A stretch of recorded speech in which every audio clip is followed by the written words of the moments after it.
Oh, sugar honey iced tea. It's the EAC Show. Good day, ladies and gents. I'm Emilio A. Colon, and welcome to the EAC Show. Coming to you from sunny South Florida, I am joined by Marcus Smack on episode 36 of the EAC Show.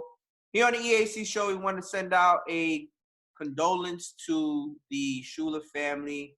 Unfortunately, here in sunny South Florida, a legend in the football world passed away today. Don Shula, who started his career with the Baltimore Colts and finished his career of 50 years with the Miami Dolphins, passed away today at the age of 90 years old. The EAC Show would like to send our prayers and condolences to the Shula family. May he rest in peace. An absolute legend, Marcus Mack, down here in this community. Yeah, immaculate numbers he put up, man. Immaculate numbers. I'm looking through this right now. Just to look at it in one piece to see what it is really legendary. Absolutely. I mean, the man was extraordinary. He catered to his players. You know, if it was a game where it needed to be a running style game, he run the ball. If it was a game where it needed to be a passing style game, he passed the ball. I mean, Shula won an NFL record, 347 games. And he is always going to be remembered as the only coach so far in the 100-year history of the NFL to win a season with no losses, 17 wins, and win Super Bowl VII over the Washington Redskins, Marcus Mack. That is a major, major, major accomplishment in football history. And what was that you said? Super Bowl VII? Yeah. Yeah. That's amazing. Never done before and never been done since. No, absolutely not. I mean, it's crazy because, a lot of people went on ESPN and different talk shows today talking about his legacy and all just how he just impacted so many lives was amazing. Just to hear them talk about, a lot of people didn't want to see him go. They thought he was going to be able to live to 100. But unfortunately, the great Don Shula passed away at the age of 90 years old. And once again, here on the EAC Show, we send our condolences to him and his family. On another note, everything that everybody's talking about over the weekend, The Last Dance, Michael Jordan documentary, episodes 5 and 6, Marcus Mack. Yeah. Another teary moment to start episode 5, Marcus Mack, was the episode started off with in love and memory of Kobe Bryant, because Kobe's present was on episode 5. It basically showed the relationship that Kobe had with Michael Jordan.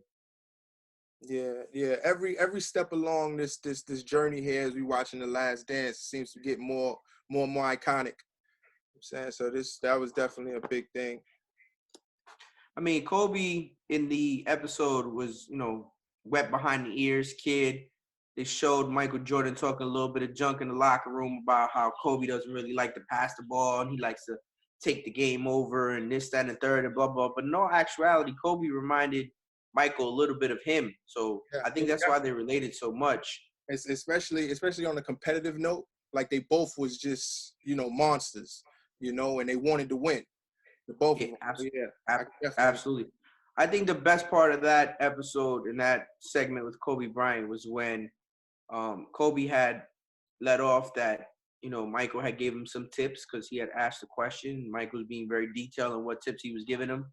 And Michael told him, hey, listen, if you have any other questions, reach out. And it just so happened that Kobe kept reaching out and asking questions. And Michael was answering kind of like a big brother, Yeah. And then Kobe was basically explaining that he really didn't like to be compared on who's going to win one-on-one between him and Michael and this, that, and third and blah, blah, blah, blah. And basically was just like, look, not for nothing. I would tell fans that would ask me that I don't win 5 championships without him. I don't become who I am without his advice and his knowledge and his lead of direction of giving me, what I should and shouldn't be doing, Yeah, definitely. And everybody's always this big debate about who's better, especially with the LeBron thing too, but that's something else. But between Kobe and Jordan, and it's like for people to get an inside look on how that relationship really was, and they see how how they was comrades really. People really just do that for their own personal pleasure. Those are stupid conversations to have, in all actuality. Yeah. You know what I mean? It's just really, really. It's just really, really dumb conversations to have. Why don't you just enjoy what you're getting right in front of you? Why do you need who's better? Who's like who Yeah, cares? Enjoy what you're getting. yeah. Well, I mean, everyone has their preference. You know what I'm saying? And it's like that's the part that makes it fun. That's the spice of life. Those conversations, those debates are the spice of life. Those debates are time fillers in all actuality, if you think about it. You know, like in all actuality, not for nothing. It's like when somebody, oh, he's better. Yo, you just you're literally not getting back the hour and a half of time you just wasted talking about who's better and who's not, and who's this and who's that. Yeah, I mean, as far as on a talent level, they both was phenomenal. But you know, on a business level, Jordan set precedent in his own way. I mean, absolutely, Jordan. I mean, he was massive when it came to it. And shout out to his agent, David Falk. I used to have his email. I don't know what I did with it. I'm an idiot forgetting. I don't know what the hell I did with that. I got it from a friend of mine, actually. And David Falk was basically explaining how Michael was very resistant in the very, very beginning of their relationship to take a meeting with Nike. That Michael was so adamant. Marcus Mack, I think you have something to say about that. That he was so adamant to sign with Adidas over Nike. He was really adamant to sign with Adidas over Nike because he had a personal connection with the Adidas brand, and you know, it just didn't make sense for Jordan, which was a good call on him and his agent's behalf to say, well, listen, you're not going to make me a priority. I'm going to go this way. Let alone, you know, he had his mother in his corner and people to tell him, you know, hey, you know, go with Nike. And, you know, but like I said, the initial thought was, you know, it could have been easy for him to just go in Adidas direction or whatever. But no, wait, Adidas was the one that didn't want to make him a priority. So right, exactly. It's messed up. It was them. It was their of course. I mean, listen, shout out to Michael's mom, Dolores. And I remember when I was watching the episode with my wife was like, yeah, mama knows best, because it's just true. In all actuality, she told him, you need to go take this flight, even though this is something you don't want to do. You need to go take this flight and listen to these people. They offered him the best deal. It was somewhere in the area of $250,000 a year, and he had to sell by year 4. We're normally getting less, correct? Right. He had to sell by year 4. He had to sell like $3 million or $4 million worth of merchandise. And he sold $126 million in year 1. He surpassed that by thousands of percents. Listen, on the EAC page on IG, I posted 2 things. So Marcus Mack, I posted something that I ended up getting was a list of names that the Chicago Bulls would use on the road playing around. Like, so, you know, you can't put Michael Jordan when you check into your hotel, you know what I'm saying? Yeah. So there was different aliases that they would use. So literally you have Bumpy Johnson, you have Peter Parker, you have, you know, Johnny Walker, you know, you have Oscar Miles, you have all these funny looking names. And me personally, I was trying to figure out who it was. And shout out to Kayvon, who ended up coming up with the idea that he thinks that based off where the security guards on that list are, where their rooms are, that Michael Jordan's rooms have to be relatively close to those security guards, because those security guards are specific security guards that are listed as Michael Jordan's detail. So Michael Jordan's name is either Bumpy Johnson or Oscar Miles. Just the sound of that. Bro, just the sound of that is hilarious. I'm just telling you, man. I'm just telling you. Yeah. But also the playlist. The playlist is another thing that we posted on the IG page for the EAC show. The playlist has been insane. You can look it up on Spotify for all you people that want to enjoy the Last Dance playlist. It has been great, crazy. They're playing Black Sheep. They're playing Nas. They're playing Big Pun. They're playing Puff Daddy and Mace and LL Cool J and the Wu-Tang. They're playing everybody. They're playing Special Ed, Prince, everybody. You name it. It's such a good playlist. And it brings you back to the era, the music, the flavor in the ear of that time. Remember when I told you when I first looked at it, because I got in late, right? When I first looked at it, I said, man, it's just this whole thing has like this vintage feel.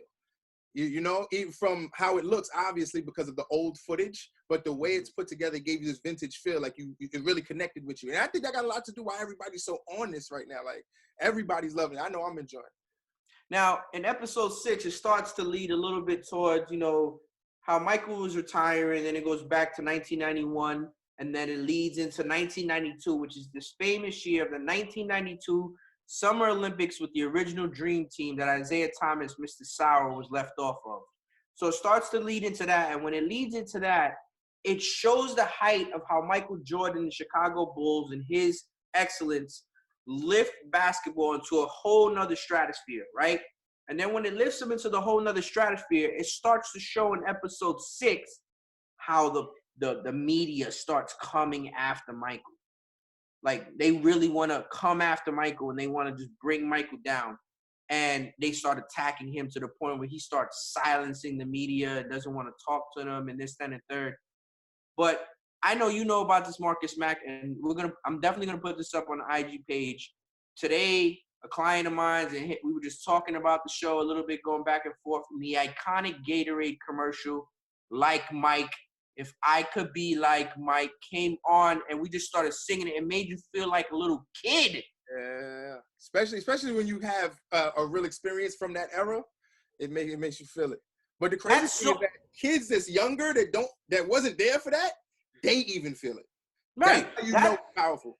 That song to this day still resonates. Yeah. It is so catchy. You can play it and you can just all of a sudden just get into it. Like, you know what I mean? Some things are definitely timeless. They're marketing geniuses, by the way. Them and Nike, when Nike was making the commercials with Spike Lee for his shoes, and Gatorade when they were making those Gatorade commercials for him. Marketing geniuses. Yeah, definitely. All right, we got to go into promo. Oh, thank you, Marcus Mack. So this part of the show is brought to you by El Cubano Sandwich Shop. They're our sponsor. Use the promo code EAC and receive discounts on online pickups or delivery orders. Enjoy a cafe con leche or a natural pre-workout shot of that Cuban coffee to start your day. The daily lunch specials and their steak sandwich is next level. Once again, use the promo code EAC. That's elcubanosandwichshop.com or 954-906-5110. Remember, use the promo code EAC, and that's El Cubano Sandwich Shop in Coral Springs. Now, Marcus Mack, I know we got to get into our EAC headlines. Social Media Monday. Social Media Mondays. And we have a list of social media topics that you and I have been talking about back and forth over the weekend. So go ahead and start us off. All right. So we got this first story here. I don't know how to say his name. You can help me, or we could just call him Thor, because that's what he's known as. Call him Thor, call him the Mountain, call him whatever you want. Go ahead. Right. Yeah, that's a fact. This guy is 6'9", 425 pounds. He deadlift a little over 1,100 pounds. Now, I'm going to tell you why I'm so excited about this, right? Because I almost popped my back at a 505. I went in and, it was 495. And 585 is where I almost went in. 5 plates. Couldn't go. So to see something like this, but I'm 285. This man is 425, sir. 425. So shout out to Pat McAfee and the boys on the Pat McAfee Show. They said that this is equivalent to carrying 49 30-packs of waters at once. To put it in that perspective. And you know what? You ever coming in the house with your waters and you think you're doing something by holding 2 of them, maybe 3? This guy's carrying 49 of them at once. Now, my thing is this, and I'm just going to be honest with you. I swear I think this guy can carry a planet if you can literally lift that much weight.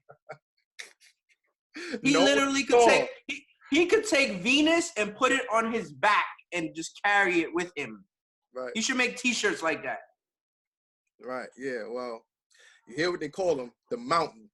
or here's a marketing tool. Just take the cell of the coronavirus. Just take the cell of it and put it on his back and let him carry it away and just sell T-shirts saying that. This guy's an animal, a straight animal. Yeah, I want to look into that. I want to see what what else, what other is part of his acumen. I want to see what's going on with that. Now, this is something that we didn't get a chance to talk about that I totally forgot in pre-show, Marcus Mack. There's actually the former champion and him are actually going back and forth feuding. They're actually going to get paid $1 million to fight each other now because the former champion is saying that the Mountain, who broke the record, Right. broke the record in a not in a competition. He broke it at like his gym or whatever it may be. He did break the record. He lifted it. He broke the record. But the former champ is saying, nah, it doesn't count. You should have did that where we had fans and made it this big distraction. The former champion is Eddie Hall. Thank you. Right.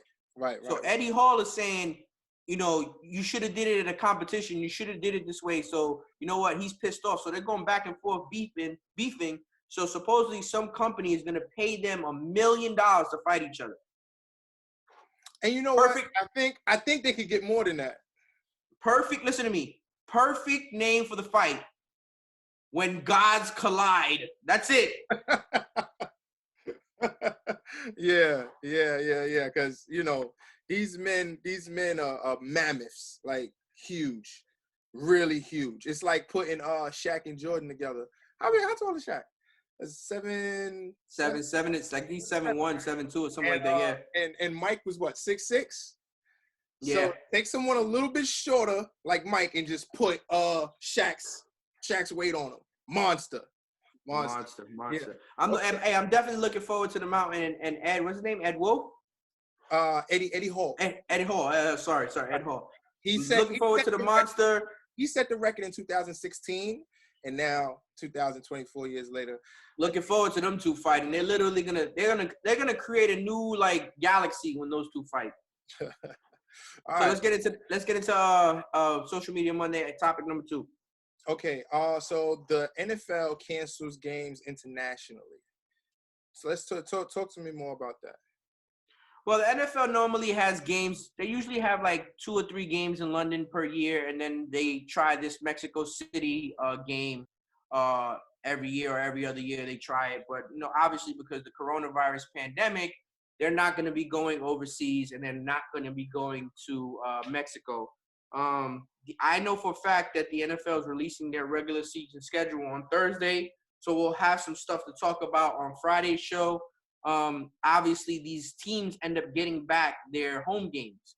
So, for example, the Jacksonville Jaguars usually play 2 home games in London. So now those games come back to Jacksonville. Yeah, which generates more money here. Yeah, of course. I mean, don't get it twisted. When you go to London, they pay pounds. So the NFL makes really, really good money in those games.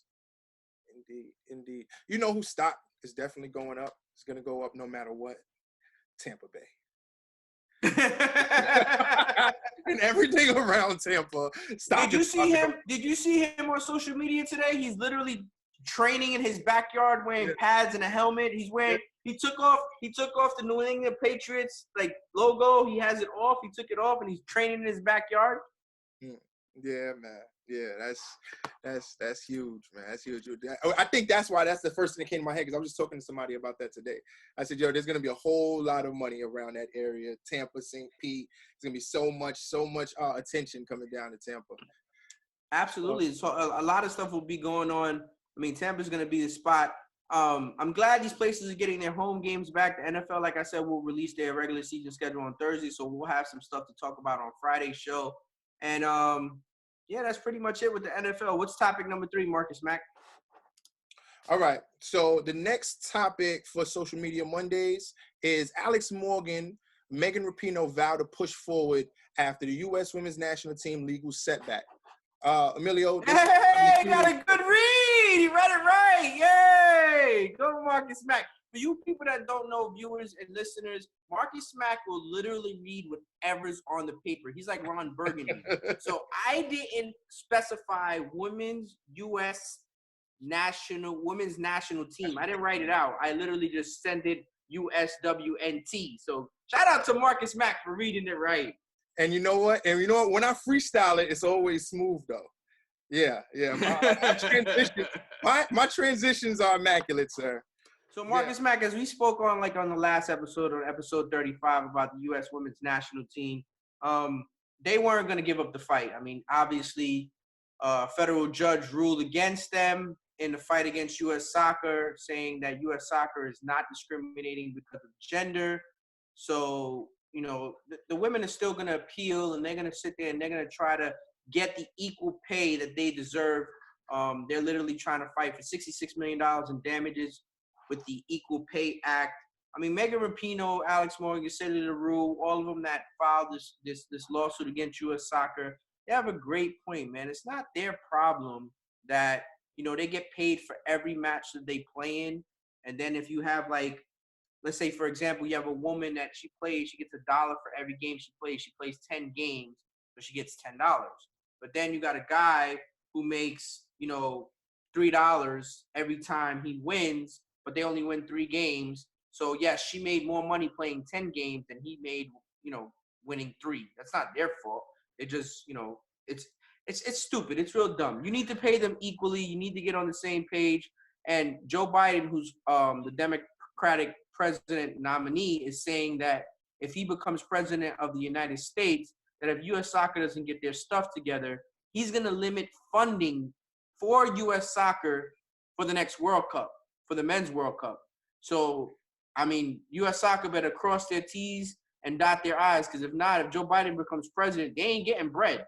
Yeah, well, they're definitely going to have to take that up at some point with Congress, because I'm quite sure there's somebody that's going to have a riff with whatever he's going to say. But like I said before, when we first brought it up last episode, I just feel like if they're bringing in the money, if the money is being made, then there's no reason why they shouldn't be getting paid the same amount. No reason at all. If they have to make more and U.S. Soccer takes less for themselves to keep in reserve, they deserve it. They're winning championships. They are winners. And that's the thing, though, right? It's not even like it's about the gap between who's making what. They're making this a agenda thing, which is like completely wrong. So if you want to make an agenda thing, let's call it business, because that's what we're talking about, right? So if they're generating the same amount of money as the men, there's no reason why they shouldn't be getting an equal amount just because they're women. It's not about the gender. It's about the money that's generated. The problem is and Marcus Mack, is sometimes it's never going to even be relatively close. The women aren't going to generate those astronomical numbers that the men make. The problem is that the women want the percentage to be the same of what they make. Meaning, right. For example, if the men get paid 38% of a pie, the women want 38% of their pie. Exactly. That's what they want. And there's nothing wrong with it. Yes, the women's pie is smaller. We get it, but that's what they want. Yeah, definitely. So I hope they end up getting it. They deserve it. They're the best team on the planet. Ain't nobody better than them. So shout out to the women's national soccer national team. And Megan Rapinoe, you girls, you keep fighting, because equal pay is needed. Equal pay is the way. Because equal pay is the way. We're gonna make that a shirt. Yeah, EAC merch. Yeah, that's a fact. Just for them, we need to get that started like in the morning. But yeah, it's not like they're asking for a bigger piece of a smaller pie. They want the same percentage of their smaller pie, even though they're probably making it on a lower level. I understand that. You know what I'm saying? But come on, like that. I think it's just wrong to try to base their pay on their gender and not what's being generated. U.S. Soccer, get your sugar honey iced tea correct. Yeah. Pay these women already, man. Wait, I want to talk about it on Friday because I want to stay. All right. So going into our last topic for Social Media Mondays, Mike Tyson has same speed, same power as a guy 21 years old. This man is 53 years old. Iron Mike, Brownsville, Brooklyn. Listen to me. I gotta throw that out there. I got to. Hey, listen to me. All Mike Tyson read right now is you just got to give him back his pigeons, because I saw what I saw on social media, and damn, he looked like he was hitting like bricks through a wall or something. He was so fast and ferocious. Still to this day, I still get hyped.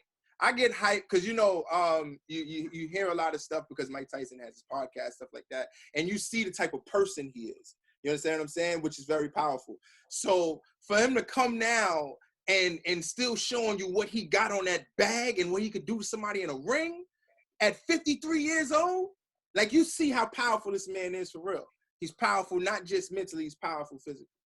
It's really, really scary to see Mike doing that like that. I mean, damn, like, what if you went into Mike and you actually ran into him and you didn't know he was Mike Tyson? Because there's people in this world that don't know who Mike Tyson is. What if you run into this guy when he's coming out of a restaurant and you trying to pick a fight with this dude, not knowing that this dude could murder you with half a punch. Listen to me. I was looking at an interview. Shout out to Drink Champs. Shout out to Nori and the Drink Champs. I was listening to an interview with the Lox, right? And they was talking about for those people who don't know who the Lox is, that's a hip hop group. Dating back from Biggie, but Notorious B.I.G. But they had an interview and they was talking about a timeout with Mike Tyson where he disrespected Eve. Eve was another artist, for those of you that don't know. Eve was another artist on Rough Riders. And they was like, listen, that's Iron Mike. Somebody, who's the biggest in the team? Yo, Sheik, you got somebody, because ain't nobody fighting Iron Mike. There's a famous story between Mike Tyson, Big Pun, and Fat Joe, that Mike Tyson, Big Pun, and Fat Joe were outside of a club, and they didn't want to let Big Pun and Fat Joe in because they were wearing Timbs. Yeah. So Mike Tyson comes out and says, "Yo, what's up, Joe? What's up, Pun? What's going on?" And, in his voice, and basically Pun and Joe's like, "Yo, they don't want to let us in the club," and Mike Tyson's like, "Man, let's all these motherfuckers up, like let's beat all of them." And they start fighting the bouncers, and the bouncers is running away like scared, running behind the car and stuff because they don't want Mike Tyson to beat them up. Man, listen, I mean, listen, Mike Tyson, that's like your uncle that you always gotta stop somebody from getting beat up. Like you always gotta, that's the uncle right there. What? But I don't even think anybody would sign up to fight him. Somebody. I mean, who? I don't know, but I'm quite sure somebody would be up for the challenge. Would they win? Yo, shout out to Mike Tyson. Mike Tyson, we really enjoyed that video of you going to work, man. And anybody that's stupid enough to get into the ring with them, you got a better chance fighting off coronavirus than you do getting a punch from Mike Tyson. Y'all check it out. What I'm gonna do is I'm gonna put that clip at the end of the show. We about to close out the show, so you're gonna see it right after the closing. I'm gonna show y'all that Mike Tyson, like, the man's head movement is remarkable. His foot game, he's in there. I'm like, oh man, best to ever do it. Best to ever do it. Well, guys, best to ever do it. Well, guys, this is gonna end episode 36 of the EAC Show. Marcus Mack, I appreciate you. Make sure you click like, subscribe, and comment on all podcast platforms and on YouTube. We appreciate the engagement on social media on the EAC Show. We'll check you out Wednesday for episode 37 of the EAC Show. Marcus Mack, I appreciate you. Good night, guys. Oh, sugar honey iced tea. It's the EAC Show.